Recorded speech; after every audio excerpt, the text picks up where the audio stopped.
Hello guys. Just so that you know, I am actually looking that direction, okay? Miracles do happen. I remember my transplant, and on Friday of this week, we got the call.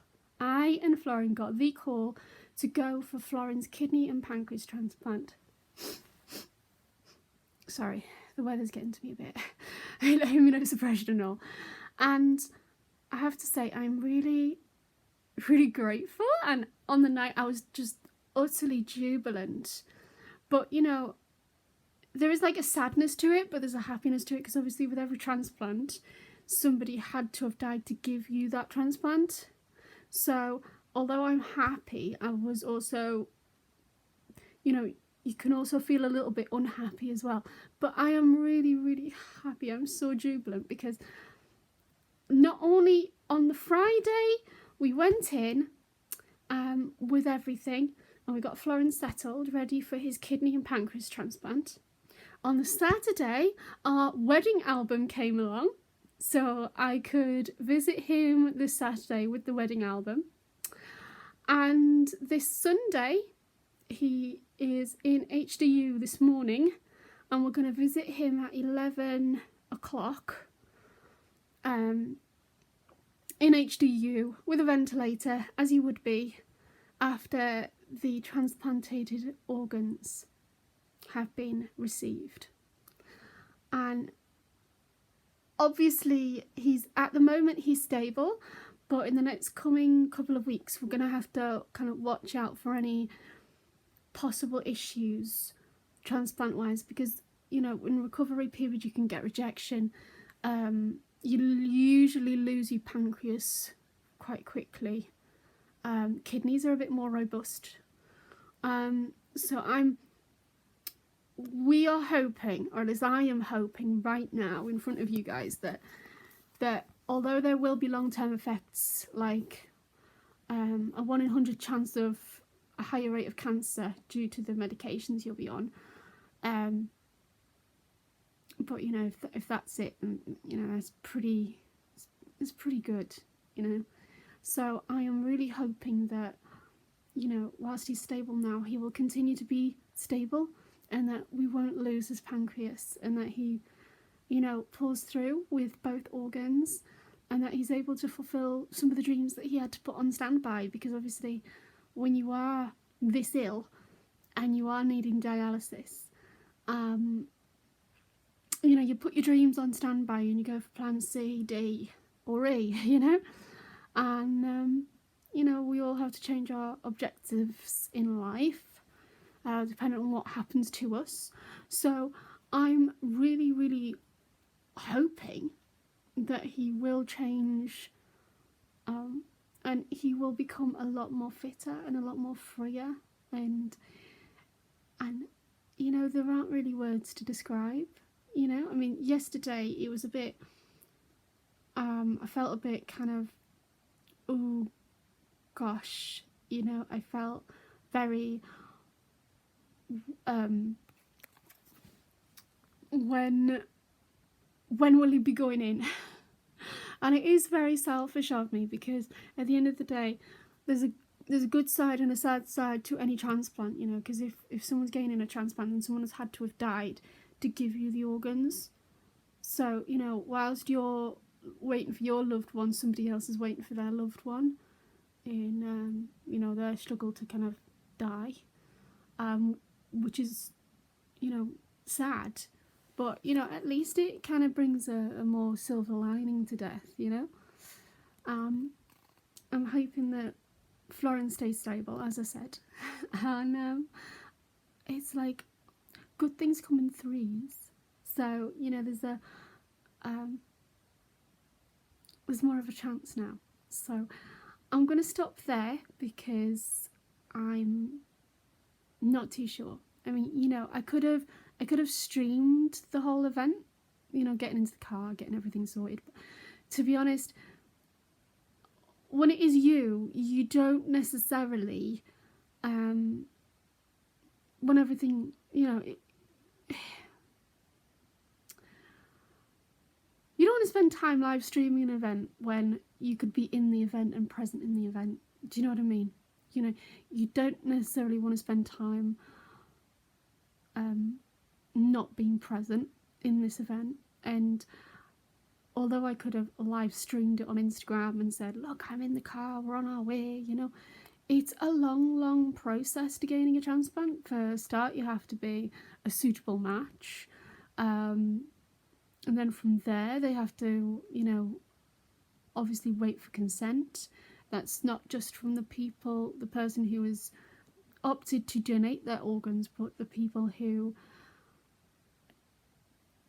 their family members. They have to interview family members, they have to interview the person, they have to find out what previous health they were, how they died, whether the organs are good or not, before they do any kind of transplant. So an actual transplant is pretty rare, but you know, it is gold standard service in Newcastle for transplantations, and mine has been going for 10 years now. And it used to be that they lasted for 10 years and that was it, whereas now you can have transplantations lasting for 74 years for kidneys. And I think a friend of mine had, or not a friend of a friend's, had his pancreas transplant for 47 years. Or, you know, a long time. So they are lasting a long time now, as long as you do what you're supposed to do, which is take your meds and everything else. A lot of people are not necessarily great at taking meds, but you have to be when you're a transplantation person. It is like the thing you do to stay alive. So I'm really ecstatic, and I'm hoping to see him today in HDU, which is the high dependency unit, with his ventilator and everything else. Because I'm kind of, you know, at least it's helping him to breathe, and he will be sleepy, and the only life that he will have for now is sleeping and eating, as I recall. Sleeping, eating, sleeping, eating, sleeping, eating, needing the toilet eventually, possibly after 2 or 3 days, or realising that you need the toilet. I remember realising it and then thought, it just feels wrong to still wee in my own bed in front of people. It's just but you don't necessarily notice. So pain relief's great. I cannot wait. I genuinely cannot wait. And yeah, maybe we'll get to hear from Florin, and I'll be able to play your previous recording of his story that I own on a memory stick. That'll be fun. Yeah. Can't wait. Alright then, see you later, guys.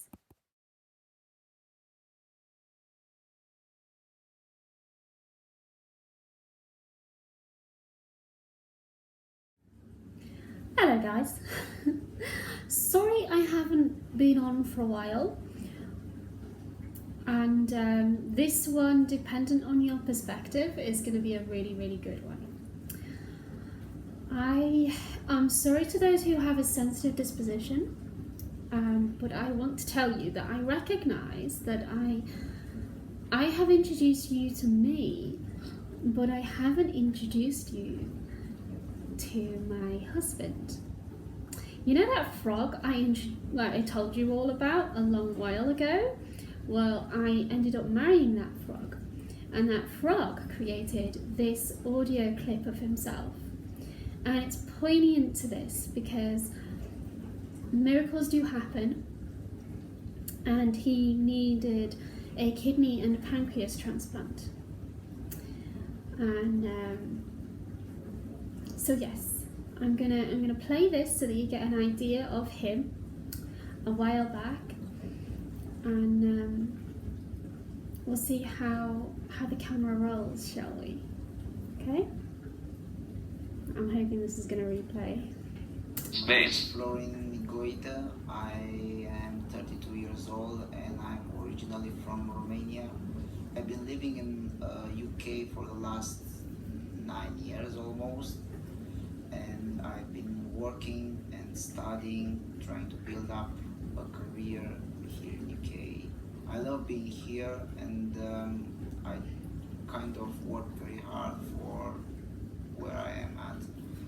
Yeah, so I have diabetes. I have diabetes since I was 3 years old. They discovered it in 1989. I was feeling very bad at the time, drinking a lot of water, having all kind of rushing spots on my body, and we went to a doctor.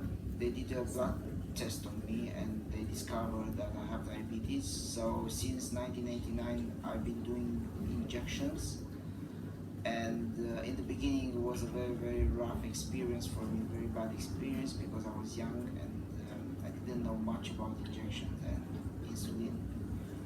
At the time, my mother used to do all my injections for me, so I used to blame my mom for all the pains I got from injections. Also, used to have a lot of big lumps on my arms because of the injections, and some of the kids who used to, look at me a bit weirdly. So I kind of I was the black sheep of the crowd, if I can say so. In time, I have to say I never managed my diabetes in a very good way because of the education in Romania. You don't have a very good healthy NHS. So my education and my appointments with diabetes were like once every a couple of months, when I would see my doctor and he would just take a quick blood sugar test, and according to that blood sugar he would just tell me what and how much insulin to take. So it was a very rough and poor control of the diabetes. Also the insulin, it was a big struggle to get the medication. So in order, in the day of the appointment, I had to stay like from 5 o'clock in the morning till 1 or 2 in the afternoon to see the doctor. Therefore, I was discouraged to go and talk to a doctor like I do in these days. But also, all this struggle and poor control of the diabetes took me to the point where all the complications came. So a few years ago, I was just ready to start my college BTech, the diploma, and I went to doctor, and I went for a routine blood test actually, and the doctor told me that I'm in big trouble. So from that, they sent me to another hospital, which was royal free, where started to do more tests on me, eye tests and all kind of tests to see all my problems. And they told me that if I don't take action now, I can lose my sight. They did some tests on me to see exactly the complications of my eyes, and I didn't actually understand what means retina detachment at that time. And first intervention to my right eye, into my right eye, came about a month or a few weeks later, if I remember well.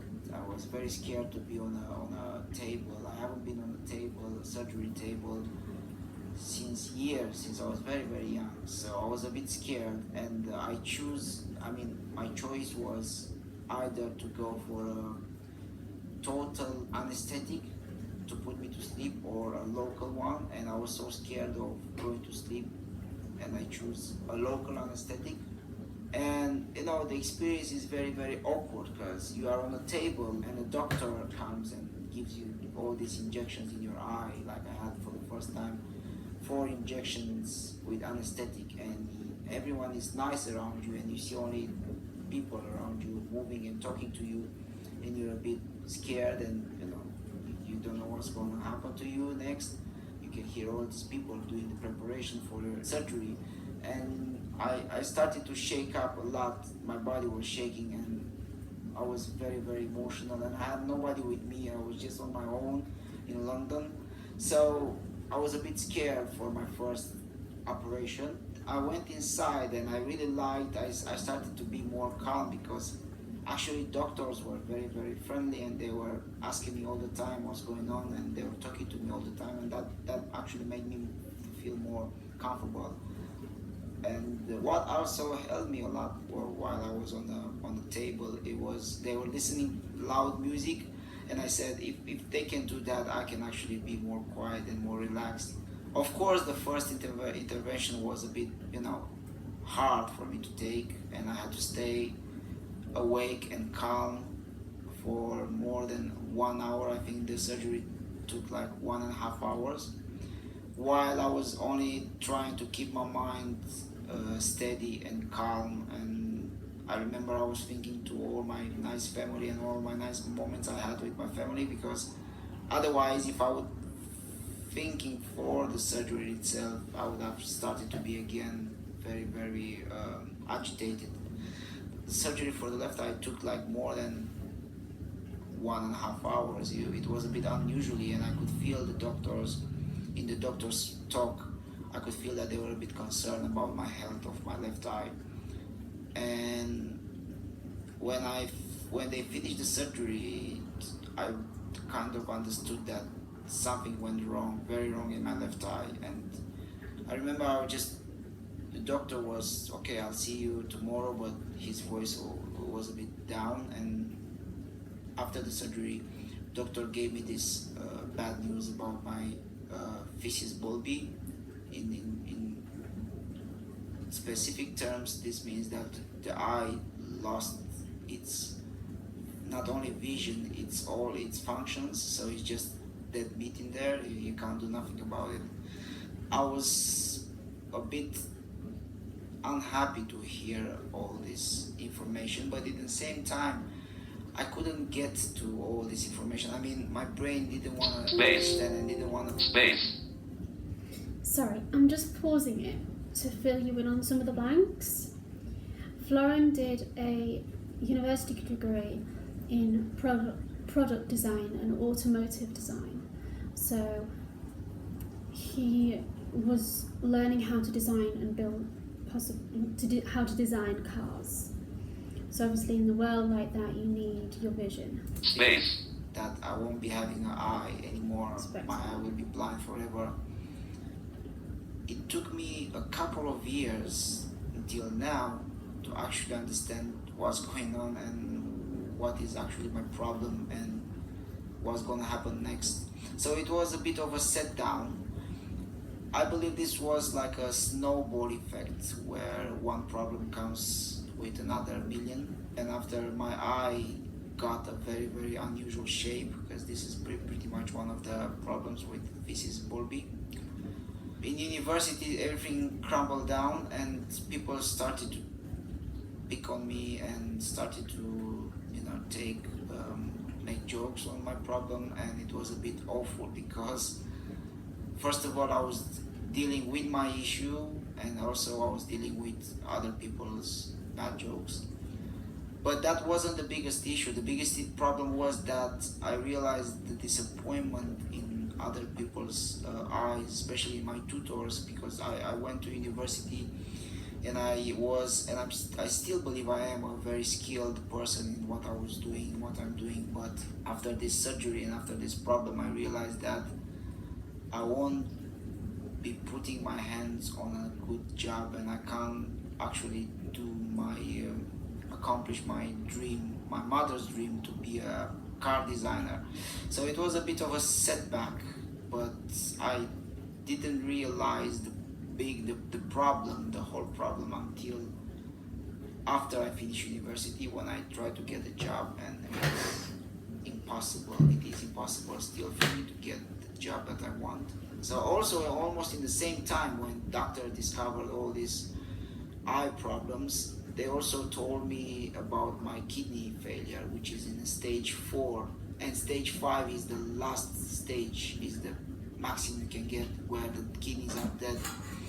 So they've introduced me the idea, and the only solution for me is a kidney and pancreas transplant, where of course they have to transplant it to replace my kidney with a healthy one from a deceased donor. But because I'm young and they want me to finish with diabetes in a way, they want to do this double transplant, where they believe, they are actually very sure, that very confident that my diabetes problems will freeze after the surgery. I had a few moments when my kidneys went very bad, and I had to treat myself and take care and go to A&E and go through all the struggle. But I think with all the medication I have now, I'm doing well. So after all this struggle, my eyes, so I have left eye completely blind, without no hope of recovery, and my right eye, my peripheral vision is zero because of the surgery, laser vitrectomy, and I have a good vision in my right eye, but also I struggle when it's very sunny because of cataract surgery, or when it's very dark outside. When it's dark outside, I struggle seeing in the dark, seeing details, and this is the biggest issue. Also, sometimes I have a blurred vision in my eyes, so I struggle a bit sometimes, thinking that I will probably lose vision at one point. It was a big problem because from the person I used to be, a very active person, doing all bits and pieces and being active all day, I had to go to become a more quiet and person where I can do a certain things, amount of things, and I can't do things like I used to do. For instance, I can't get a job like in a normal person would do. The problem comes when I have to use the public transport, especially in London, which is a very busy city. I get very nervous when I use public transport and underground tubes, and I'm trying to avoid, on my journey, on my go, I'm trying to avoid peak hours, morning hours and evening hours when people are rushing from work or rushing to work. I'm a bit stubborn, and I don't want to use a cane, thinking that it is a bit embarrassing to use a cane. I'm still dealing with this problem. For example, when I have to travel from Paddington to London to Hereford, when I need to go to a doctor appointment, when I have to go to actually to the train, to the platform, I do have a problem because people are rushing to the platform through the gates. They are coming from everywhere, and I need to take it slowly. Otherwise, I bump into people, or people bump into me, like it happens all the time. And then they don't actually realize that they bump into a disabled person with a visual impairment until they see me. So I know that this is part of my fault. I don't use a cane, but also it is a big struggle. I have to say it is a struggle, and I prefer to travel only when it's necessary. I prefer to use buses more than underground, just because they are more, slow, but also quieter, and I can manage going about using a bus more than underground. Also, when I'm on the train, I like to use my glasses, my shades, because you can see on their faces they're very judgmental. I'm trying to hide from all the people's eyes and the way they look at me. I know that this is a big, like I said, I'm a bit embarrassed, but in the same time I can't do nothing about it. I have to admit I don't ask for assistance. First of all, because you're all the time you'll be in point of interest of everyone else. Everyone else will look at you that like you are some special person, disabled person. So I like to be more discreet. Maybe this is one of my best way to describe me. I'm a very discreet person. I like to be discreet in my when I travel. I do not ask for assistance because I believe that I don't actually need that much assistance. Although it's important, it will be better for me to ask for it, but I don't ask for assistance just because I can actually manage going off the train or finding my platform. At the same time, it's difficult. I am a difficult person to deal with, so I'm trying to teach my brain, to train my brain to think that I'm a person with special needs, and I actually need more assistance, more help. I mean, in order to accomplish everything what I've accomplished so far, was to keep myself thinking that I'm a normal person and I can do all the things I want and all the things other people can do. That was one of the things that pulled me and pushed me far. So I'm trying to keep myself as healthy as I can, doing the things I like, Some people cannot understand how can you be blind or visually impaired and you can do things. Well, I reply, if you have a passion and if you are passionate about something, anything is possible, and you can all the time find different ways to do things if you can't do it in a more normal way. Yes, I do have a girlfriend now. She will probably be my wife in the future, and she's lovely because she's supporting me in doing this master course. And for now, I mean, in the past, if I was a bit less confident about my future, now I'm more confident. Or although we never know what's going to happen next, but I'm more confident of my outcome and of my future now, having somebody with me next to me who supports my cause, if I can say so.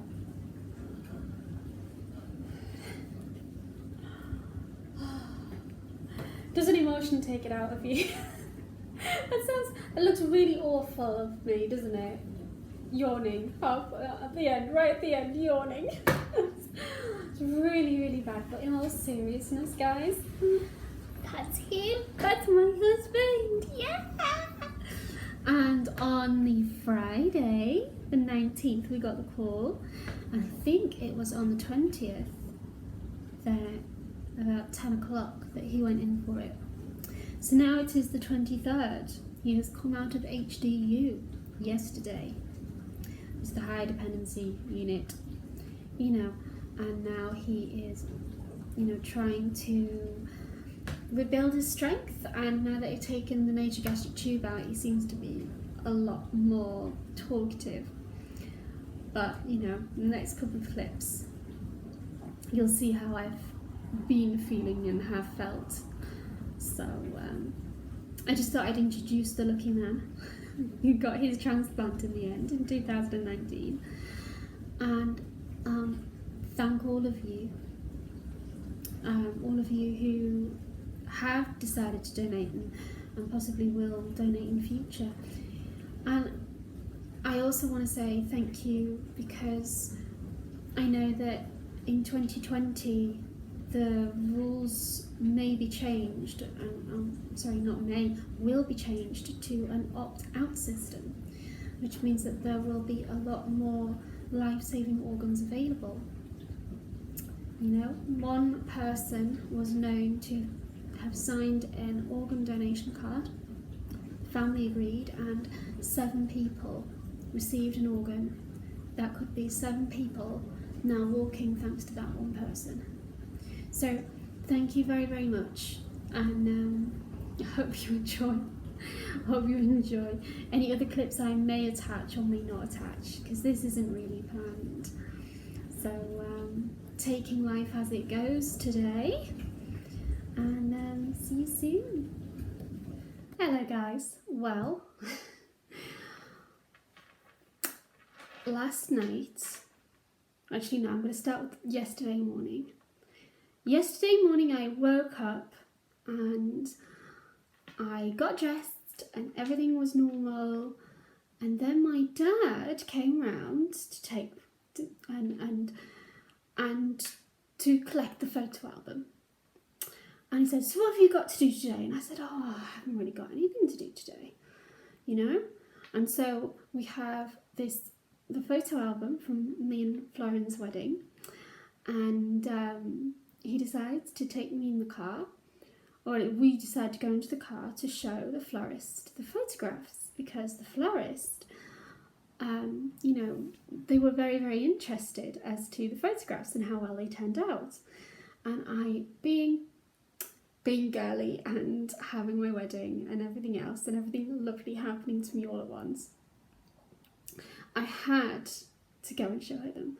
So whilst we're talking about the photos, there was this big thing of flowers.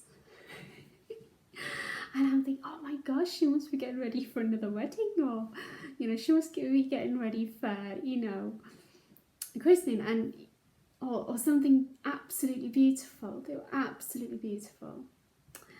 And so I'm standing there, I'm sneakily taking photographs of them because they're just so pretty. I was going to look on my, again, another bouquet of absolutely beautiful flowers.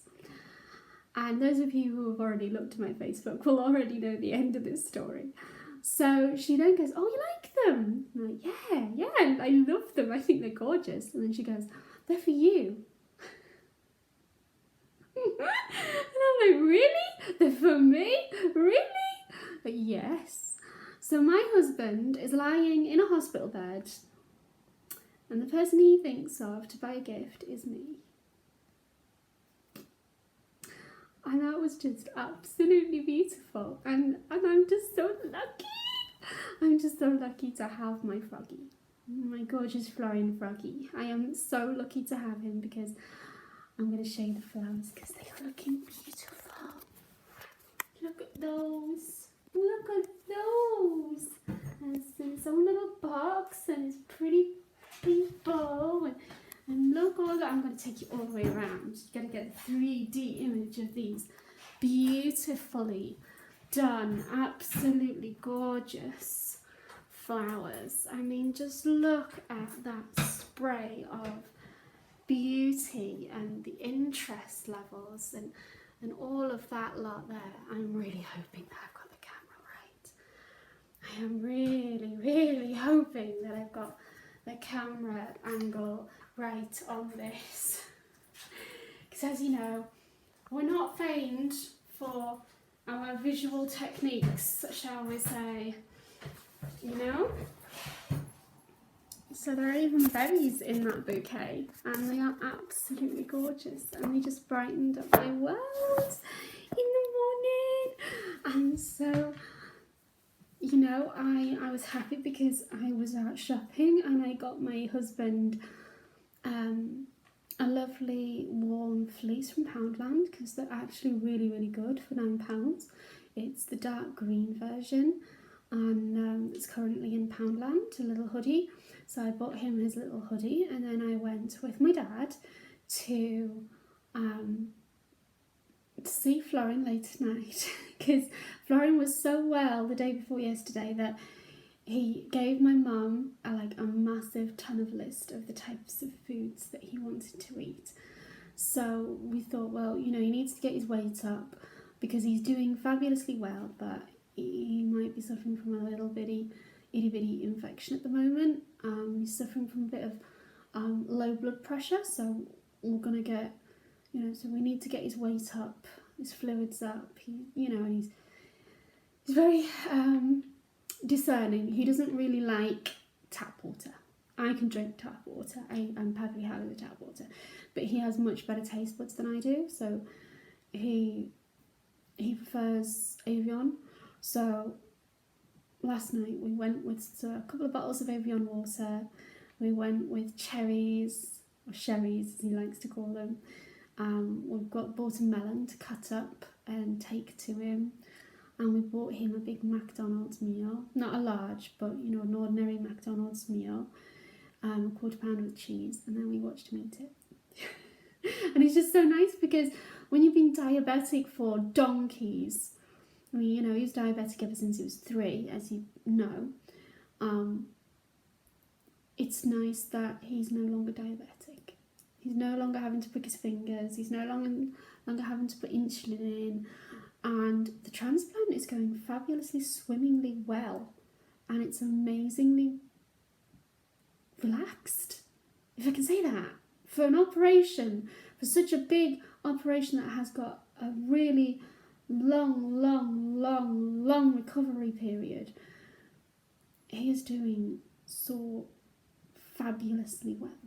And I was talking to him this morning on the phone, and it's nice that he's got everything sorted, and it gives you this amazing releasing feeling when you're able to ring up Baxter's for the dialysis team and say, you know, I'm really sorry guys, but we don't need another order of any dialysis equipment. And that is such a fantastic feeling because, you know, he's obviously a bit more healthy and he's a bit happier, and things are going in the right direction. It really is. They're going in the right direction. And I've had a relaxed morning because I had a bit of migraine. You know, when you have a lot of tension and it kind of builds up you can get stress headaches. So I get stress migraine headaches, and the stress from waiting for the op, the stress from not knowing how well he's going to be is kind of lifted off my shoulders yesterday night. So this morning at 6 a.m. in the morning I was having a bit of a tension head. But what's nice about the stress migraines is that they don't last as long. So when I usually have a migraine, it starts at 6 and it's not ended until 3 p.m. It's usually either I've kind of ingested some caffeine that I didn't want, or I've gone and got cocoa powder, which I'm allergic to.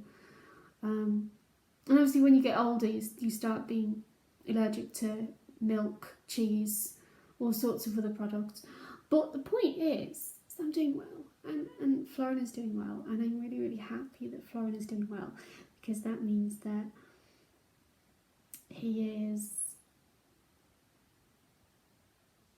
better. He's got a new lease of life, and you know, I cannot say thank you enough to that family, or the deceased person that gave us that gift, because it's not just the life, it's life enhancing. And I really ought to see if we can write them a letter of thank you, because it is absolutely fantastic. It is absolutely wonderful, the amount of life that Florin now has in him, and how things are only ever looking on the up, you know, as new life goes, you know. It's like this big bouquet of flowers. That is how happy I feel right now. I feel so many colours of happiness right now. I know I'm not necessarily being that expressive, but there's not a lot I can say but all the time. Lost for words. Lost for words. So, hopefully in the next 2 weeks, maybe 3, he'll be walking and out, and I'll talk to him about possibly doing a little video to show how well he's doing.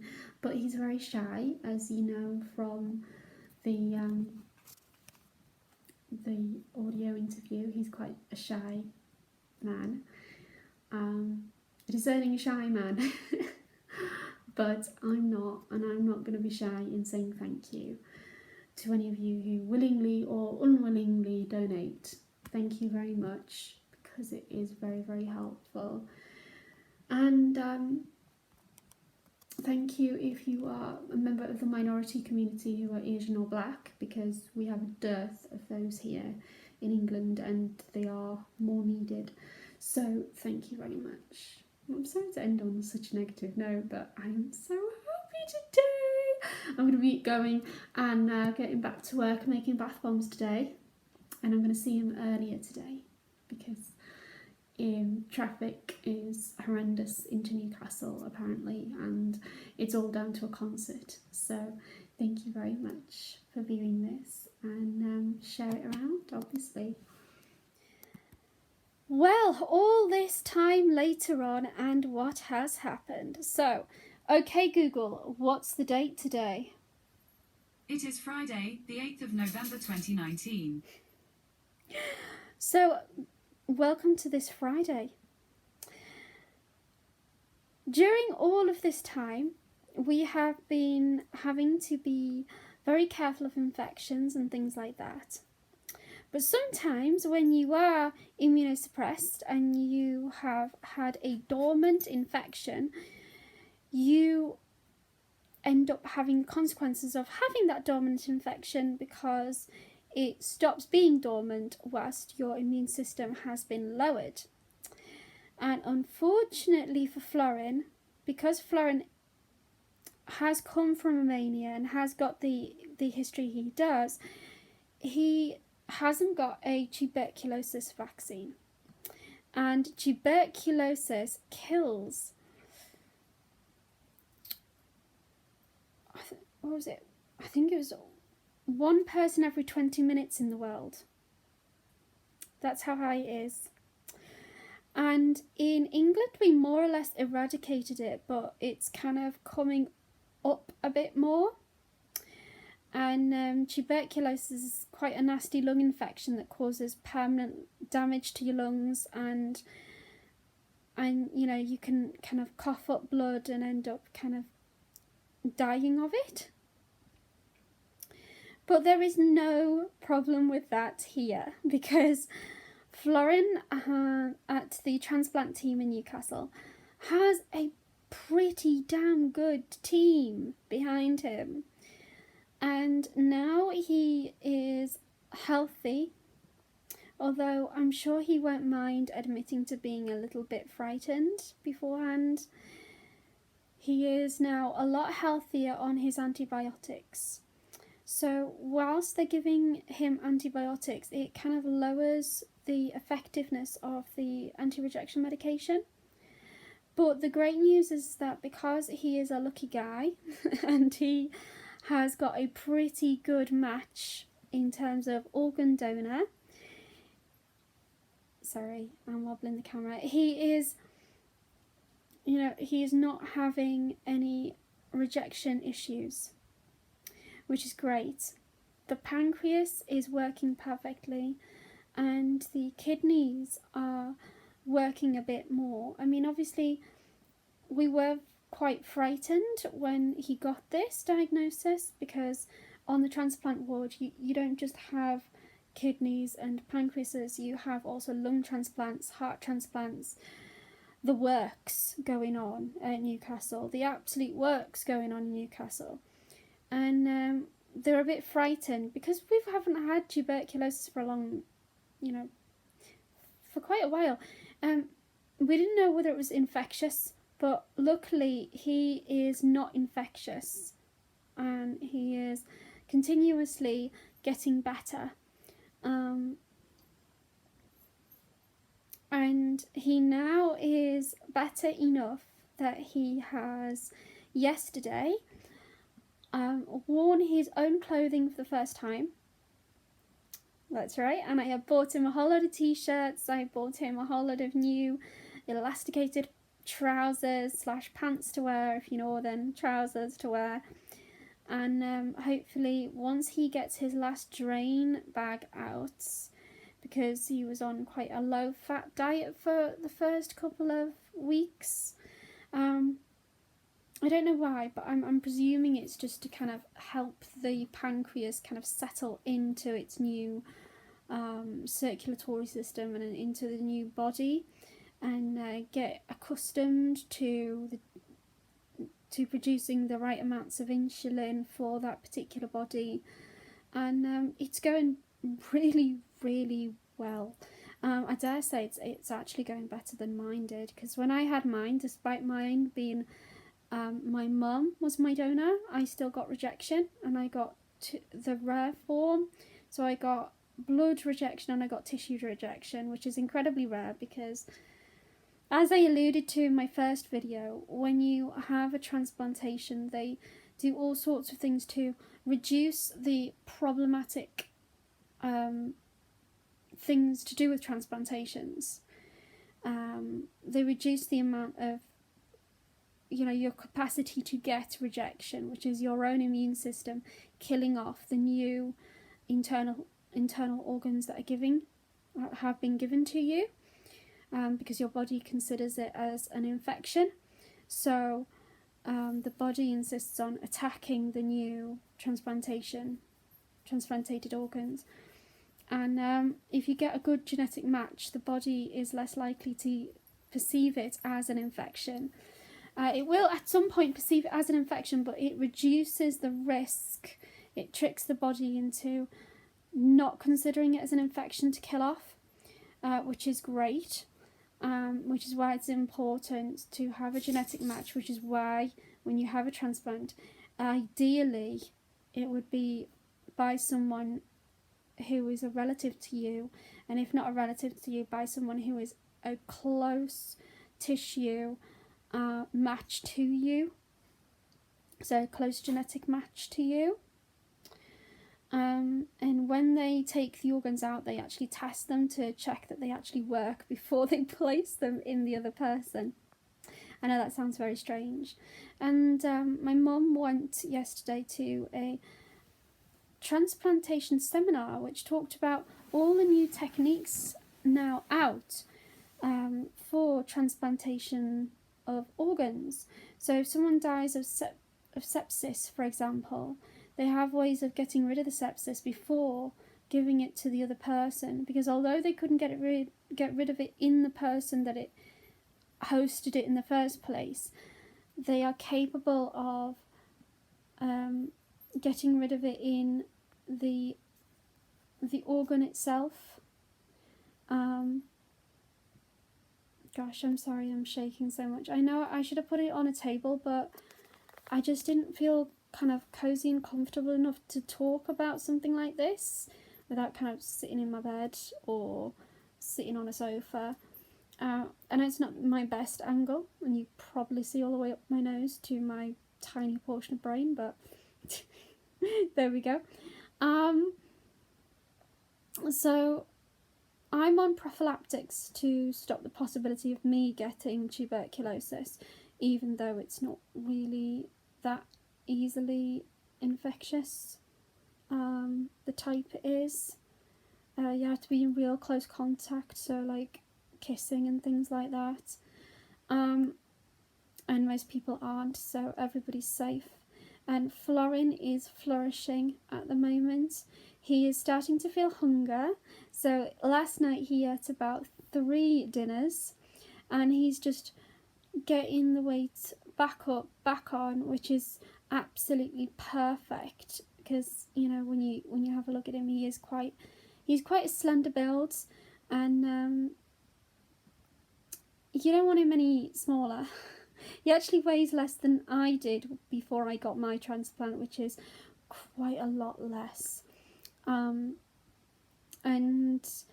At one point in the beginning, he was told that if he didn't bump up his weight, he wouldn't be eligible for a transplant because he wouldn't survive it. So I'm really proud of him for putting up the weight, because he needed to put the weight up a lot. And I'm really, really pleased with him because he's managed to become a lot healthier and a lot happier. And what's really, really nice is the fact that he's now walking around, he's now wearing his own clothes, and he's got a little exercise bike in his room. So he's trying to get rid of all of the fluid build up, because when you have a transplant, you kinda, especially as a girl, you kinda look like you're pregnant because you've got so much air pumped into you when they've kind of pushed away all of the blood fluids and other fluids that are around your internal organs in order to actually transplant them into the body, that you have a build-up of air and you have a build-up of blood and liquids. And the drains that they place on the side are so that all of the blood doesn't pool around the organs and cause distress to the organs, causing them the incapability to actually maneuver. So they, place all of the fluids into bags on your side. So originally he had about 2 bags. Some people have had 2 to 3 bags, drain bags, attached to them, and then over time it reduces and the medication amounts kind of reduce to the minimal level that you need, and then you are free to go and live the rest of your life. So hopefully he will be so well that he can leave the hospital at some point, which will be absolutely fabulous. I bought him a Topshop jacket that is black sheepskin on the inside, and then just outside black with silver zips. So I brought that into him because he was on a real downer. He felt really down, and he just needed to have a bit of kind of life injected into him, like, don't worry, don't be in distress too much about your anti-rejection medication, because Newcastle College, honestly, Alex, come on, plant thog. Right, Newcastle is very, very good at ensuring that they don't kill off your organs with the transplant meds, and that they keep you well fixed up. And I'm really, really hoping that, you know, he will keep this upbeat pace in life, because he was talking to me about how he's going to definitely not drink as much or any alcohol at all after this, because this is his second opportunity of life, and he is really grateful. So we were talking to the doctors, and we've kind of decided to write a letter, or at least I think I've decided at least to write a letter, and I'm sure that Florin will write a letter, but he's a bit out of it on his antibiotics, because antibiotics can make you a little bit daydreamy and very, very sleepy and very, very hard to concentrate. So I'm hoping that in the next couple of days that we'll have the letter written. We might even read it out to you here and then send it to the family who allowed for the donation. But it just goes to show, how fabulous a change in life it is, because he is so pleased about the fact that he hasn't had to have any insulin since his transplant was placed into his body. And like on day one, the pancreas started to work, which was fabulous. Kidneys take a couple of days to work after, kidneys are a bit more durable, whereas pancreases aren't as durable. So if he got rejection, he's likely to lose the pancreas before the kidney. But I think that we can be safe in the knowledge that I don't think rejection will happen in this case. I think rejection is very unlikely to happen, and that we have a really good control of it. So I can't wait till he walks out in his jacket and the trousers and the top that I bought him, because he was quite cold on the night time, and I think that was down to his fever, because when you get tuberculosis you do have a bit of a temperature, which is why they were trying to stop him from putting his body temperature up a little bit too much, because your internal organs regulate their own temperature, and it's important that they don't get damaged when they can't regulate their own temperature, which is why small infections can be really rather risky, particularly if you're going to have fever effects. But I am so pleased, I am really, really pleased that he has got the transplant, and I'm hoping that he, can pick up on some of the things that he wanted to do. He's been sorting out his tax on the internet, and he has been talking about getting a job when he leaves. So I think that is real good signs of health and well-being and progress in his recovery period. I hope that when you watch this, that the journey isn't too confusing or scary. And not confusing or scary. Oh, emotionally, it's been very tiring for me. For my mum and my dad. For everybody, really. But, he's getting a new life. And I remember getting my new life. It's not like a new life as in a pregnancy. It's a new life as in, the capability to live your life without the need of an extra supporting hand like dialysis or a feeding machine or things like that. I've lived off a feeding machine since I was about 3 months old, until I was 17 when I got my transplant, and I know that Florin did not like living on his feeding machine. He's a foodie, he likes his food, and so is my family. We're all a bit foodie. by rights I probably should be a lot fatter than I am.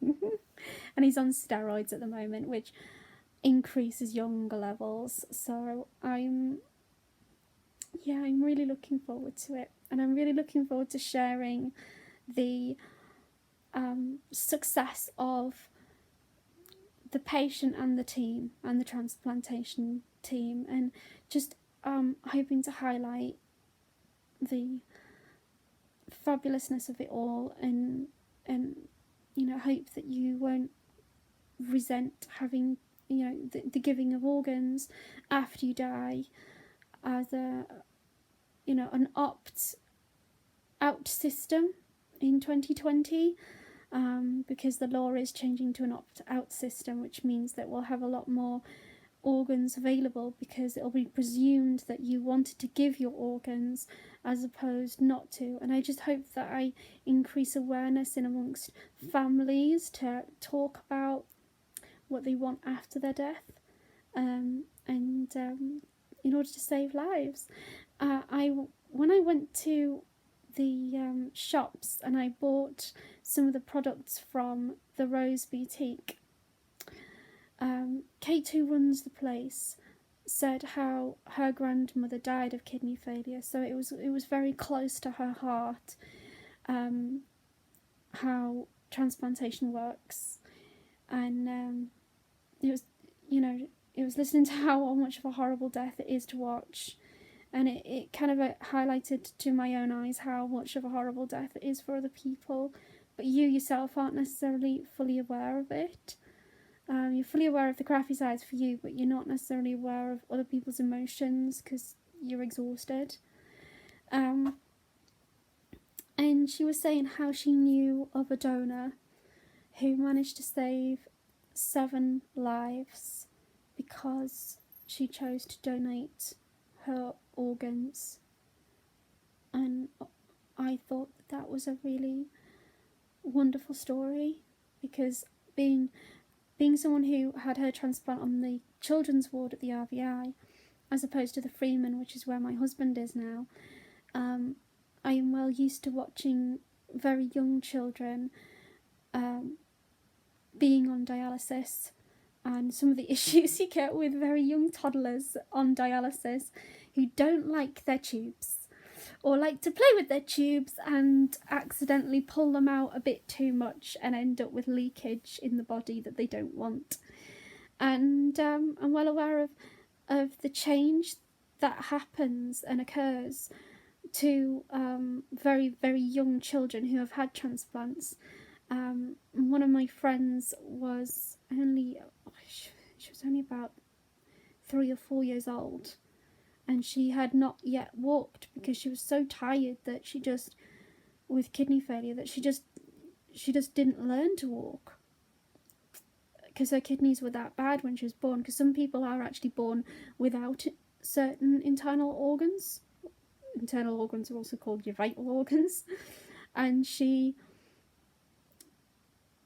was struggling to walk. And once she had her transplant, they got her to walk for the very first time and build up some of her musculature so that she didn't have muscular atrophy as much, which is absolutely fantastic. I mean, obviously there are long-term effects, but if you can reverse quite a lot of those long-term effects and increase someone's productivity in life, you'll want to, won't you? Which is great.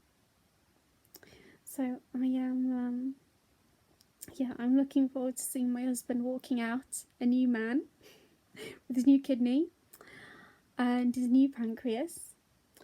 And I would really love it if he had the confidence to talk himself on YouTube about how he feels about the change, because it's an amazing amount that it affects, including your spiritual outlook on life and how you feel about God and all sorts of things. And not suffering from tiredness does help your psychology throughout the day. So I'm starting to ramble on, and I really oughtn't to. So I will see you soon, hopefully with even better news and possibly a letter to share with you. Okay, so Thank you very much, and hope you enjoy this.